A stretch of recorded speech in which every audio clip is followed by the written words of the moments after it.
a kú dédé àsìkò yìí yóò dára fún wa lágbára Ọlọ́run àmín. Ìròyìn fẹ́lifẹ́li náà ló ń dé sí ojú amóhùnmáwòrán yín láti lè ṣe wa ìròyìn fẹ́lifẹ́li online tv. Lónìí ti ṣọjọ́ ajé Monday àkọ́kọ́ nínú oṣù kínní ọdún 2025 tí ṣe ọjọ́ kẹfà. Fúnmi Adénúgà ni oníròyìn. Kẹ́ ẹ tó gbọ́ ìròyìn ọ̀hún lẹ́kùnrẹ́rẹ́ ẹ jẹ́ ká dé òkè lọ́hùn à ń bọ̀ wá nítorí fẹ́rẹ́ jogi.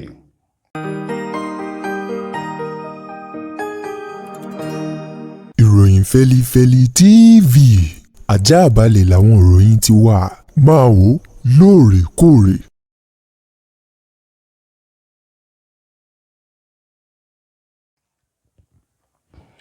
Ẹ káàbọ̀ padà ìròyìn fẹ́lifẹ́li ọ̀hún rèé lẹ́kùnrẹ́rẹ́.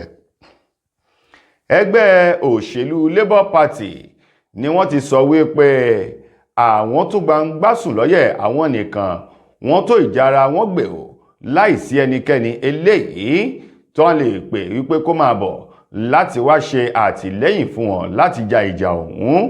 Ẹgbẹ́ òṣèlú Labour Party tí wọ́n sọ ọ̀rọ̀ lópin ọ̀sẹ̀ yìí tó kọjá yìí wípé nínú ètò ìbò ọdún 2027 èyí tó ń bọ̀ lọ́nà yìí wọ́n ní láìṣe wípé ẹgbẹ́ òṣèlú kankan darapọ̀ mọ́ wọn àwọn nìkan wọ́n lè jáwé olúborí sí ipò ààrẹ ní orílẹ̀-èdè Nàìjíríà.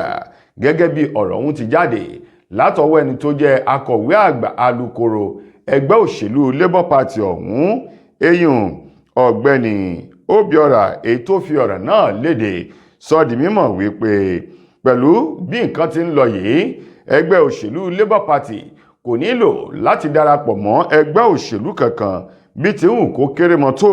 Wọ́n ní àwọn nìkan àwọn tó gbangbásùn lọ́yẹ́ wọ́n sì lè jáwé olúborí o nínú ètò ìbò ọdún 2027 èyí tó ń bọ̀ lọ́nà.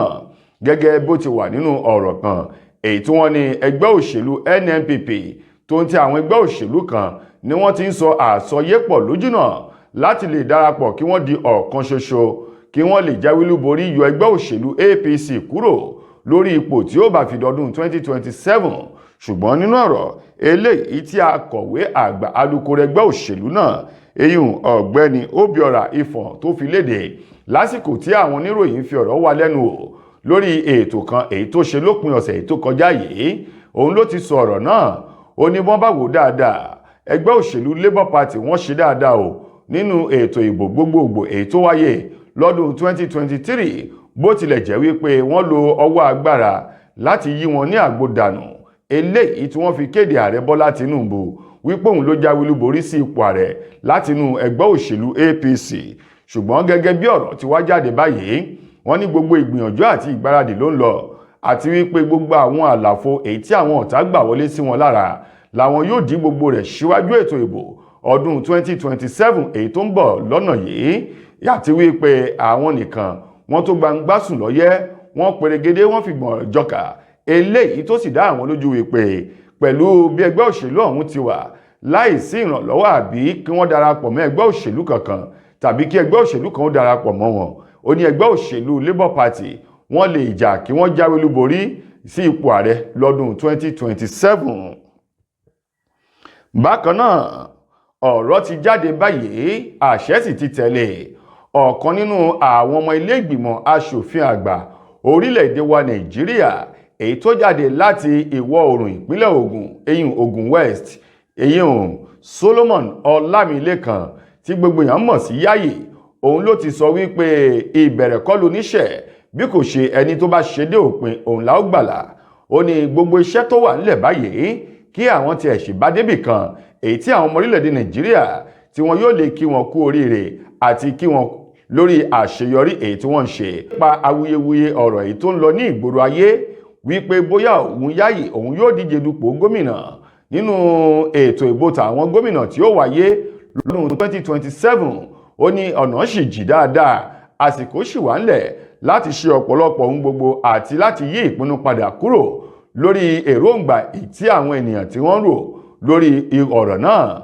Yáyì tó sọ ọ̀rọ̀ ọ̀hún nínú ẹ̀sìn ìdúpẹ́ kan eléyìí tó wáyé nílùú Ìlaró eyín ní Yewa ní ìpínlẹ̀ Ògùn ni Yáyì ti sọ̀rọ̀ náà èyí tó sì ń gba àwọn olólùfẹ́ rẹ̀ àwọn alátìlẹyìn rẹ̀ lámọ̀ràn láti fọwọ́sowọ́pọ̀ pẹ̀lú ètò ìṣèjọba èyí tó ń bẹ lórí àlééfà lọ́wọ́ báyìí kó lè ṣe àṣeyọrí.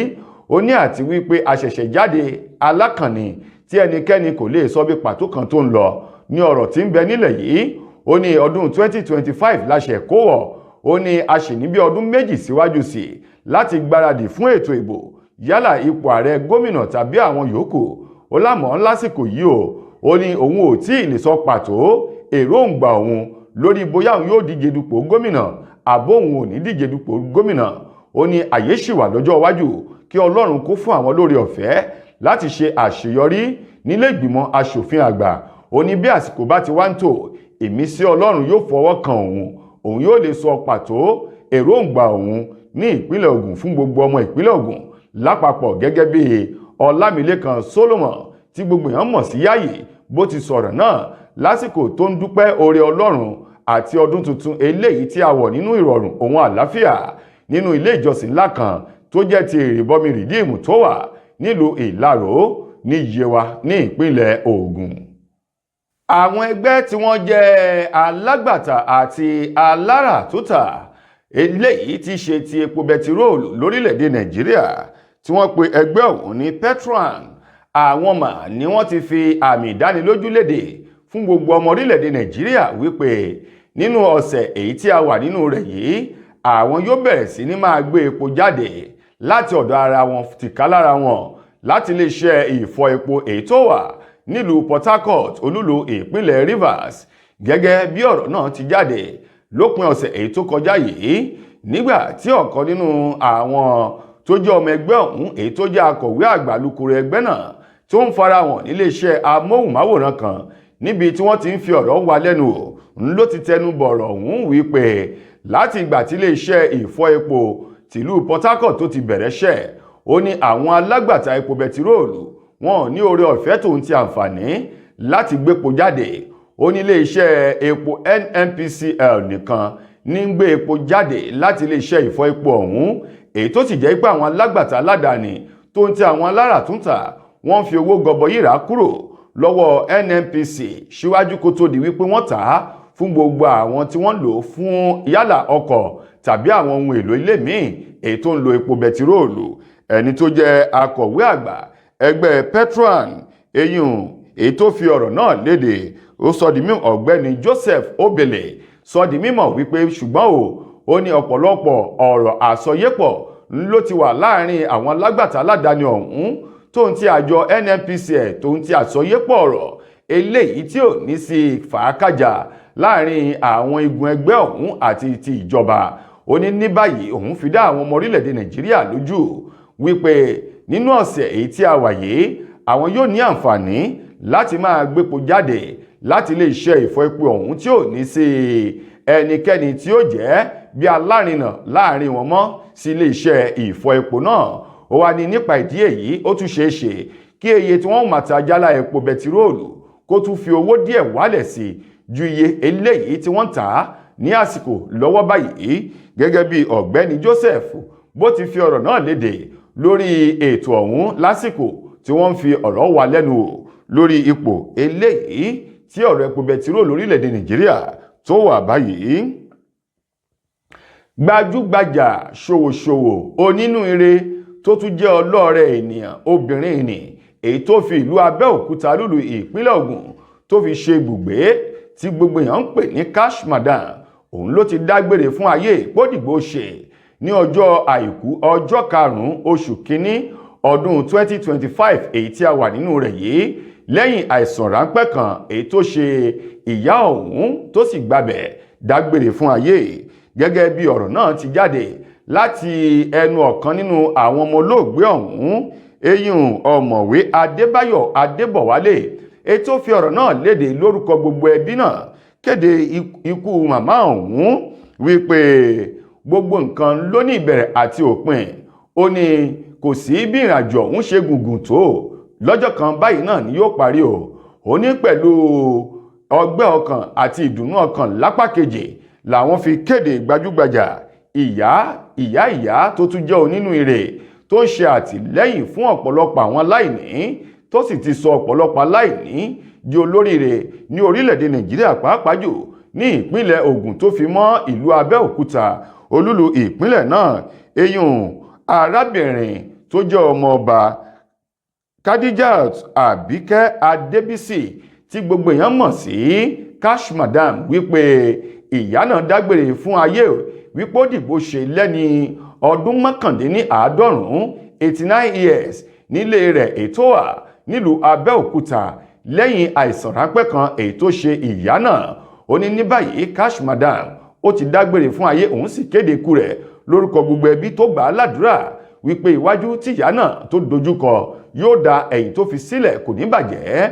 Cash Madam lẹ́ni tó jẹ́ ipò ti ṣe ọ̀pọ̀lọpọ̀ àtìlẹ́yìn fún àwọn olórin bíi Àyìnlá Ọmọwúrà, Yusuf Ọlátúnjì, Haruna Ìṣọ̀lá, Ligali Mukaiba tó fi mọ́ àwọn olórin àsìkò yìí pàápàá jù olóògbé Síkírù Àyìndé Barrister, Àyìnlá Kọ̀lìntì àti àwọn bẹ́ẹ̀ bẹ́ẹ̀ lọ. Níyà yìí ti ṣe ọ̀pọ̀lọpọ̀ àtìlẹ́yìn àti fífi ìfẹ́ hàn sí àwọn olórin nígbà ayé rẹ̀. Mo kí gbogbo ojú tí wò mí ti ń gbọ́ mi jákèjádò orígun mẹ́rẹ̀ẹ̀rin àgbáyé. Orúkọ mi ni Ambassador Àkànfẹ́ Ìwò tí mo jẹ́ agbẹnusọ fún iléeṣẹ́ X2 Ultimate Herbal International Limited. Níléeṣẹ́ wa bí láti màmọ̀ dájú nǹkan kan tí eléyìnbó ń pè ní health is wealth, ìlera lọ́rọ̀. Kì í ṣàfẹnujẹ́ nìkan tá a bá ń gbọ́ ní sétí torí gbogbo lọ́gbọ̀n àwọn èèyàn ni wọ́n ń kojú àìsàn tí a pè ní ìfúnpá gíga.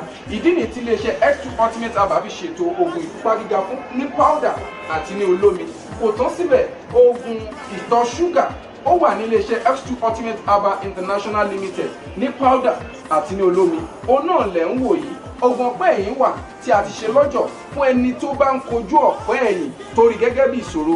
Iléeṣẹ́ wa níbí ní oògùn ẹ̀ tó lè bá wọn tán rẹ̀ lójú ọgbọ́n. Bákan náà ogunlọ́gọ̀ àwọn èèyàn ni wọ́n jẹ́ oníbìísí tí wọ́n ti rora wọn pín wípé Ọlọ́run ò lè ṣe ṣùgbọ́n tó jẹ́ pé àìsàn kan sómìíràn ní kọjú ọmọ bíbí wọn. Ó wà ní iléeṣẹ́ X2 Herbal International Limited fún ìwòsàn fún àwọn oníbìísí. Kò tó síbẹ̀ o, a ní ọ̀pọ̀lọpọ̀ oògùn tí a ṣe létò fún ẹni tó bá jẹ́ ẹni tó bá ní ikùn gbẹ̀ndù tó jẹ́ pé ọ̀rá ti pọ̀ jù lára ẹ̀, ó máa bá wa burn fat, a pè ní X2 burn fat fún obìnrin. Nínú ìròyìn amúlùúdùn, ọ̀kan nínú àwọn gbajúgbajà adẹ́rìn-pòṣónú ọkùnrin ni Bright Okpocha tí gbogbo èèyàn mọ̀ sí Basket Mouth.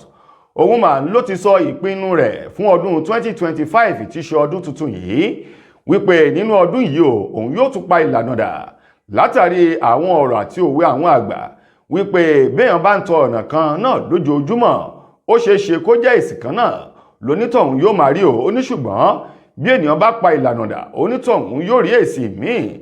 Ó ní nípa ìdí èyí lọ́dún 2025 yìí òun ò ní fi bẹ́ẹ̀ dára dé dídẹ̀rín pòṣónú àti fífi ẹ̀rín sẹ́nu àwọn ènìyàn nípa ẹ̀fẹ̀ ṣíṣe mọ́ ò wípé òun yóò yà lọ sí ìdí orin àti ṣíṣe eré sinimá alágbéléwò nítorí sàn-án.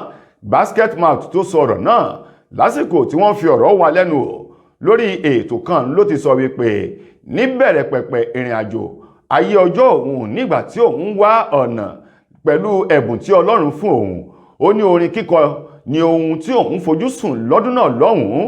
Ó ní ṣùgbọ́n látàrí àwọn àdójúkọ eléyìí tó tún yọ lòun ṣe darí orin ọ̀hún sórí dídẹ̀rín pa àwọn ènìyàn lórí ìtàgé. Ó ní báyìí wọ́n ní ọwọ́ òun ti tẹ ìkúdà nítorí fẹ́rẹ́ jógì òun sì ti ṣetán láti bèrè ikú tó pa bàbá òun lágbolé amúlòdùn. Basket Mouth wá ní òun ní àfojúsùn àwọn olórin kan tóun yóò pètèrà láti gbé ọ̀pọ̀lọpọ̀ àwọn orin kéékèèké tí wọ́n ń pè ní singles láti gbé jáde kó di nǹkan tí wọ́n máa tẹ́wọ́ gbà lágbàńlá ayé àti lórí àwọn ayélujára gbogbo. Ó ní lẹ́yìn èyí òun tuntun ní àwọn ìlànà tó ń ti ìgbésẹ̀ láti ṣe àwọn sinimá kan èyí tó jẹ́ wípé bó bá jáde yóò mì ìlú tìtì gẹ́gẹ́ bí Basket Mouth bó ti sọ̀rọ̀ náà. Lákòótán ó wá rọ àwọn èèyàn pàápàá jù àwọn tí wọ́n ṣẹ̀ ń dìde bọ̀ láti má ṣọkàn àárẹ̀ lórí àwọn ẹ̀bùn tí Ọlọ́run fún wọn. Ó ní àti dìde kì í ṣe ohun tó rọrùn. Ó ní ṣùgbọ́n bí Ọlọ́run bá lè gbé ènìyàn dìde ó ní kí onítọ̀hún kó di òkè ọ̀hún dáadáa tó ń ti wà òtítọ́, sùúrù àti àforítì. Ó ní èèyàn ó débi tó ń lọ gẹ́gẹ́ bí Basket Mouth bó ti sọ ọ̀rọ̀ ọ̀hún. Tó ẹ̀yin èèyàn wa Yorùbá bọ̀ wọ́n ní bá a bá gbé àkàbà ibi gẹrẹjẹ báyìí ńlá fi tì sí. Ìròyìn wa kò ní jù báyìí lọ fún tòní títí dìgbà míì tẹ́ máa láǹfààní láti gbọ́ wa. Mo gbà á ládùúrà wípé ọdún yìí yóò sàn wá sí gbogbo ohun tó da láṣẹ Elédùà.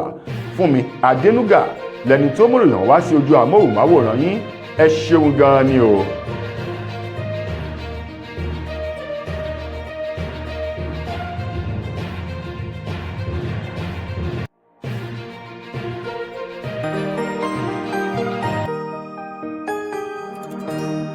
Ìròyìn Fẹ́lifẹ́li TV àjààbálẹ̀ làwọn ìròyìn ti wà máa wò lóòrèkóòrè.